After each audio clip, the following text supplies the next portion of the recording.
Welcome to my LLB channel. আমরা দেখব যে 2024-এর লোকসভা ইলেকশনের আগের যে ফল, সেই ফল আমরা কি দেখতে পেলাম টিএমসির যেসব নেতারা পিঠে খুব পছন্দ করে।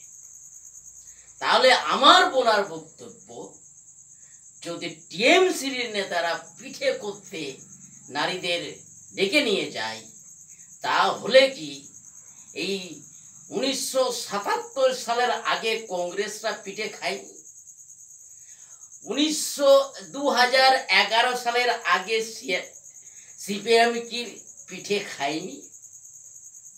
আমার বলার উদ্দেশ্য, যদি বিজেপিরা যদি শাসন আসে আমাদের পশ্চিম বাংলার মধ্যে, তারা কি পিঠে খাবেনি?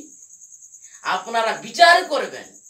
কারণ যেসব মানুষ আমাদের হুঁশ আছে, তারাই কিন্তু এটা রিয়েলাইজ করবেন, এবং এই রিয়েলাইজ থেকে আমাদের জীবনের উন্নতির অগ্রগতি নিশ্চয়